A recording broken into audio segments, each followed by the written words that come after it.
Mackenzie, we're going to do a show, you and me, about containers. For those of us not in the know, what the heck is a container? Just super simply explain it to me. A container is a way to ship your application with the environment it needs to run.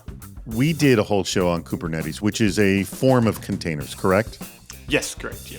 Why has containers become such a huge security issue in app development?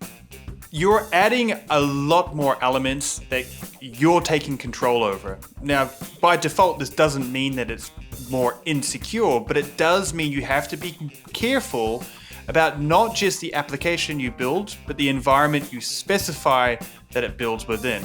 That's something probably developers, it's not even in their purview, is it? Yeah, absolutely. Developers, this can be new terrain for them. And if you don't have the expertise to be able to securely deploy these, you can make simple mistakes with catastrophic consequences.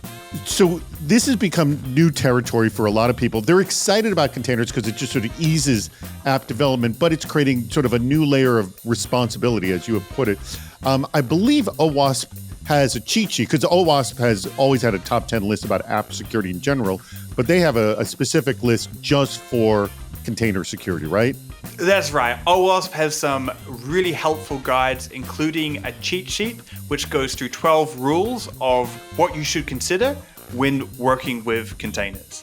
And let's just tease, something, because you teased at the beginning that this is a lot of stuff that people are not aware of often. Yeah. Give me one or two that's on the list that's specific to, you're probably not aware, because this is new territory for you. With containers, there's some typical security lessons, like not exposing sensitive information, but you also have to consider not exposing them during the build process of your container. This is where a lot of organizations and developers make mistakes and actually giving some of the key to their kingdom when creating their containers. It doesn't sound like any of this is really complicated. It's just another step you've got to just put on your list, right?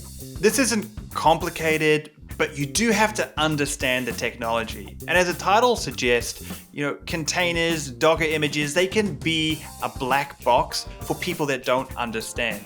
Do you think that just the fact that maybe they're called containers and the fact that they're easing app development by literally being kind of modules and building blocks, that concept alone is creating a false sense of security? Yeah, definitely. It's definitely creating a false sense of security when you're creating these containers that contain so much data and so much information that we don't fully understand what potentially are the security risks that they have. That's what we're going to actually delve into this Friday. That's the whole point of it. We're going to be having a discussion on hacking container security, an hour of critical thinking about how to shine a light into an image's black box, is what Mackenzie was just saying moments ago. Anyways, all the information you need to know about this Friday, Super Cyber Friday, is right here.